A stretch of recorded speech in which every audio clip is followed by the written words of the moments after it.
Hey everyone, Anarch here, and this is another episode of Anarch Abridged. And the topic of today's Anarch Abridged is, how would anarchism defend itself? Now, it should be said, I chose the topic of this video because this is a really commonly asked question. It's not only asked by other anarchists who are just curious about, like, how do we actually structure our armed forces, but it's also asked by a lot of authoritarian leftists, and they ask it in the context of, how are we going to defend the revolution from imperialist aggression? Today I'm going to be answering that question somewhat briefly, just trying to give an overview as to what the answer looks like. I should note, of course, that I'm not a military expert. You know, my understanding of the events that we're describing here are really just history, understanding how anarchists and libertarian socialists of various kinds have done this throughout history. But also the methods that I am laying out here are used quite a bit more broadly than just horizontalist movements. And that's because they have value above and beyond their use to a movement which focuses around decentralization of power. But before I get into the details, I think it's best to just start with what the summary is. And the summary is that we're going to have a bunch of decentralized militia structures that are able to function with some amount of autonomy, which are then federated into larger and larger structures that themselves have some form of delegated command that the militias will follow because it accords to their greater directives as military structures. Each of these layers of command, insofar as that they do exist, have to be delegated at some point or another. It may be that a lot of these structures are delegated very early on in the struggle as to make sure that they don't have to be delegated on the fly at a later point, but some of them actually will be able to be revoked and replaced as the conflict proceeds. So like I did in the last video, I'm going to use these sort of hand-drawn diagrams in order to inspect the topics that we're talking about here. All right, so let's get started. The basic unit in this military structure is what is called the militia. So you might be asking yourself, what distinguishes a militia from, say, a unit? Well, the militia, unlike the unit, is, number one, mustered from the entirety of the population. That is to say, the entirety of the population fits into one another of these militias. But also, the militia is a horizontal entity. It is controlled autonomously by those that are within it. So this is to contrast it from the unit. The unit is something that within it, it has a hierarchical structure. It uses representation, or rather you might say authority rather than delegation. And this is to say that it is pyramidal, it is hierarchical, as opposed to the militia structure, which is horizontal.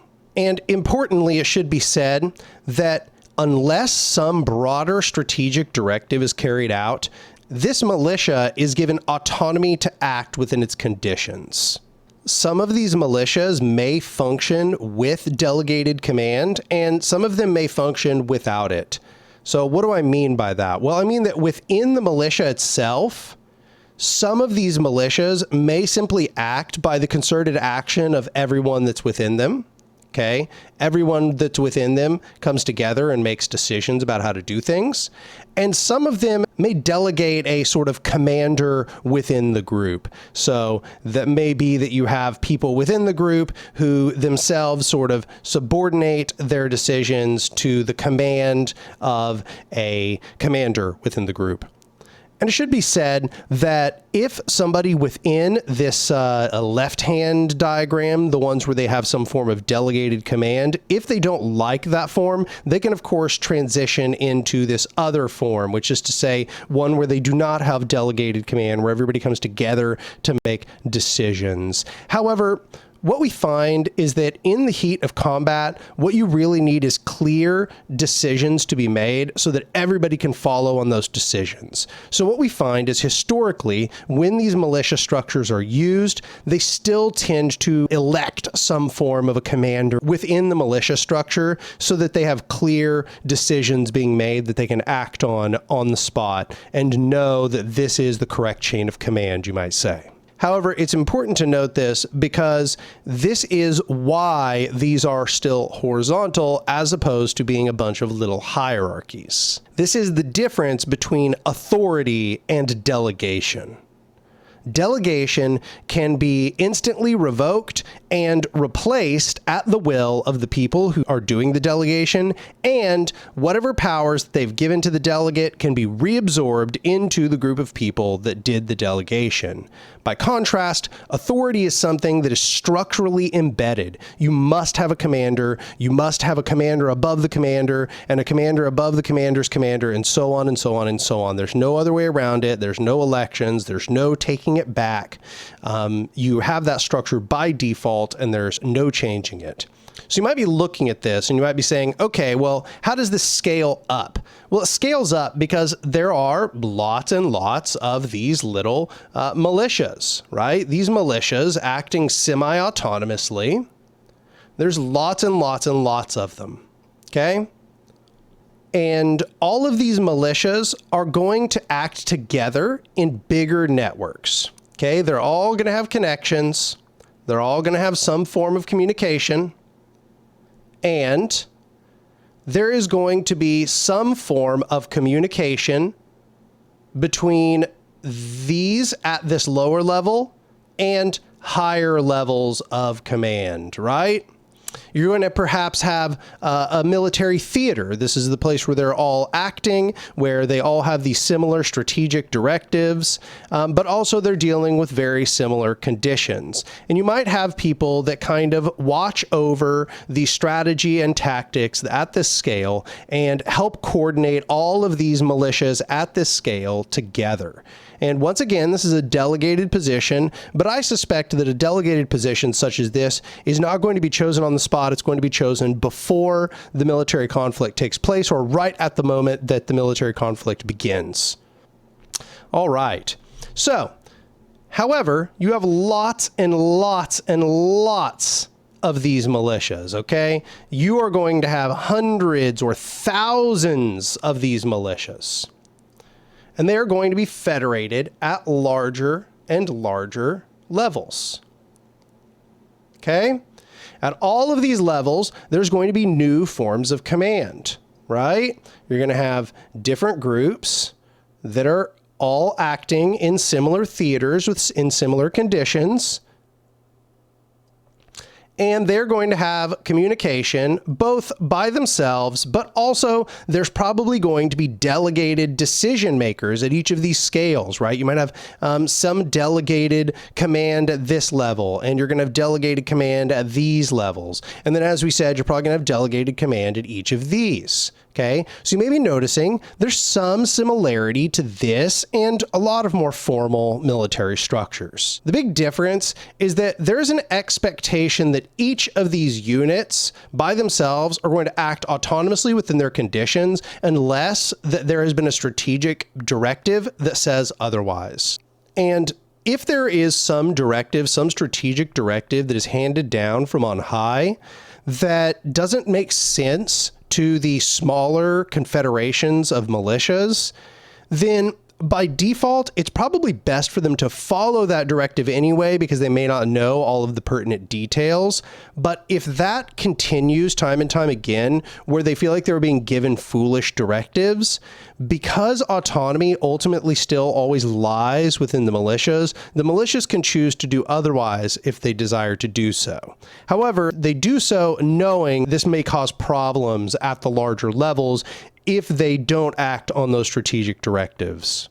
By default, what we find is that when this structure is carried out in examples such as the C&T FAI or Rojava, the militias just tend to follow orders because they'd rather be safe than sorry.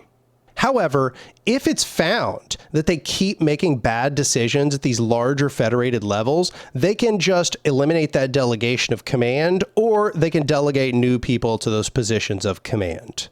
If this happens too many times, it may lead to certain groups of militias defederating from some larger command structure and beginning to act completely autonomously on their own.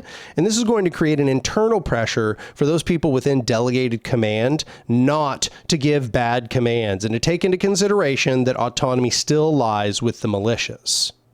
And you may be hearing that and thinking, well, that's not very efficient. Like, why do we even have that feature? Why would we even want that feature? How's that helpful for us? Well, it's helpful for us when we have concerted attacks on the command structure. Okay, so what we find is that hierarchical structures, as was described in my last video, hierarchy is fragile. They're fragile.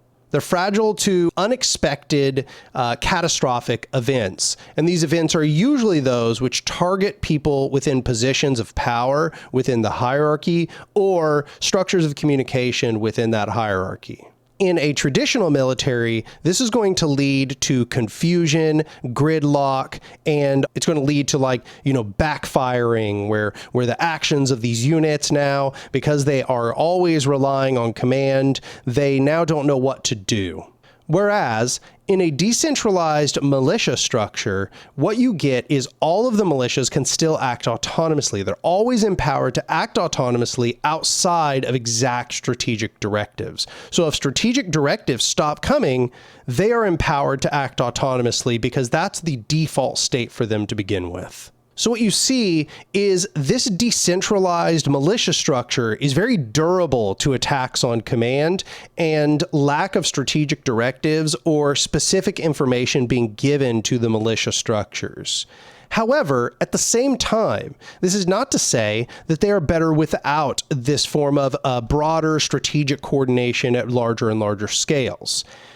The coordination that takes place at larger and larger scales benefits everybody within the entire military structure, not only here, but in any military structure, because concerted action in the same direction is powerful. So what you do want is consistent strategic directives where everybody acts on those strategic directives in the same direction as to create concerted force. So what we have then is a structure which benefits from command and coordination, but does not require command to do coordination. This also means that because each of these cells, you might say, are empowered to act autonomously, that if there is larger disruption of the network and the network is no longer able to function out in the open, they can go underground very easily. Each of these militias can essentially become covert. They can go from being part of a clear, discernible, legible military structure to instead being autonomous, singular entities carrying out strategic directives they were already aware of. So they can all kind of go into hiding and continue functioning because they all have their own internal structure for making decisions and developing command and strategic directives.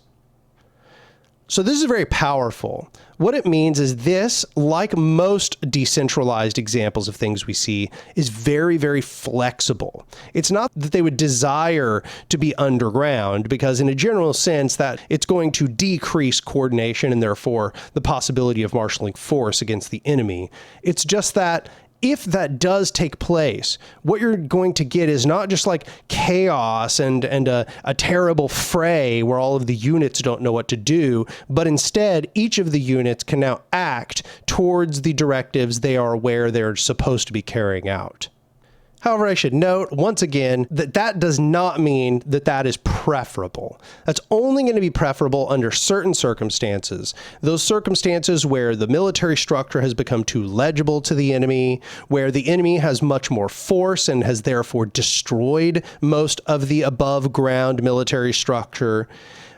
These sorts of examples are the reason why you might want to use these underground methods and wherein you might benefit from this autonomy most explicitly. However, ultimately, it's still better to have these larger scale coordination structures such that you can still develop larger strategic directives that more of these things act on. So you still would want to strive to maintain these larger coordination structures at the various scales that these militias are acting on. So, as I said a minute ago, this is actually something that's been carried out quite a few times, or rather, some variation of this, because nothing exactly like this has been carried out. The only example I can think of, or almost exactly what I've laid out here was the CNT-FAI in the Spanish Civil War. And it was highly effective as per the amount of soldiers they were able to muster. However, in a general sense, you're going to see variations upon this topic. I'd also like to add as a caveat that this is also how intelligence structures would function, right? Obviously, you're still going to need spies. You're still going to need people that are embedding in the enemy structures and are giving information, feeding information back to you. You are still going to need these functions, but they're going to function pretty similarly to what I've laid out here, except they're going to need a little bit more compartmentalization.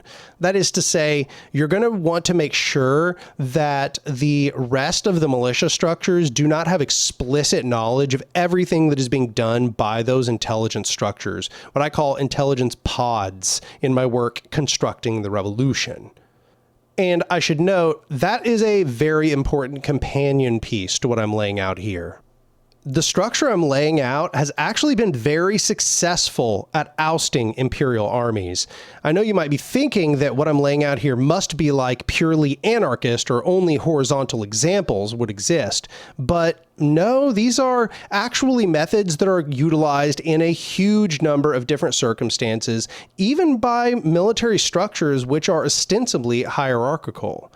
Because this sort of guerrilla method of insurgency is very durable to concerted attacks by especially superior forces. And so what you see is in many examples, such as Vietnam or Cuba or China, yes, indeed, they did have much more concerted hierarchical command, but a great deal of what was carried out by sort of decentralized guerrilla military structures. So the last question you might be asking is, well, how do we actually build this?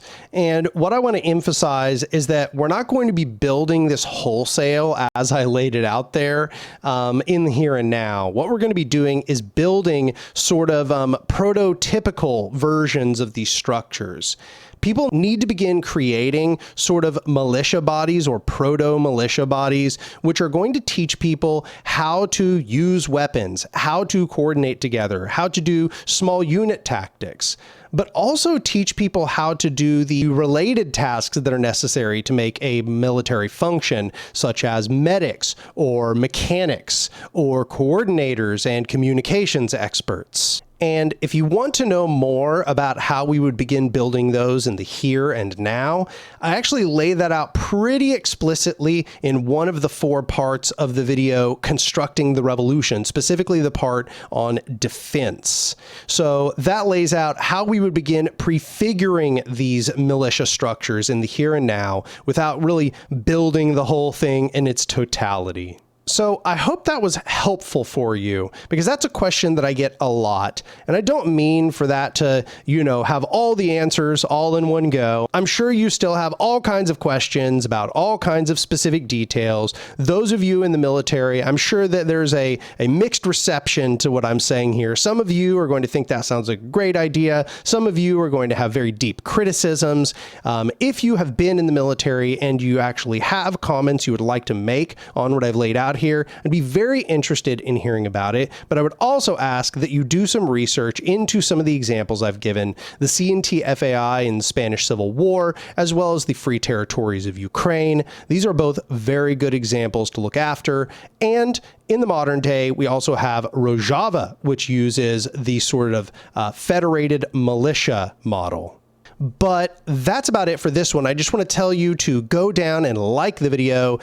Please comment. Tell me what your thoughts were on this one. Was this helpful? Did it leave more questions unanswered than it answered? Click subscribe to the channel. If you've been recommended numerous videos from this channel and you still haven't subscribed, you should go subscribe, because this is what I do here on this channel, is answering questions like this, political theory about anarchism and horizontal power in general.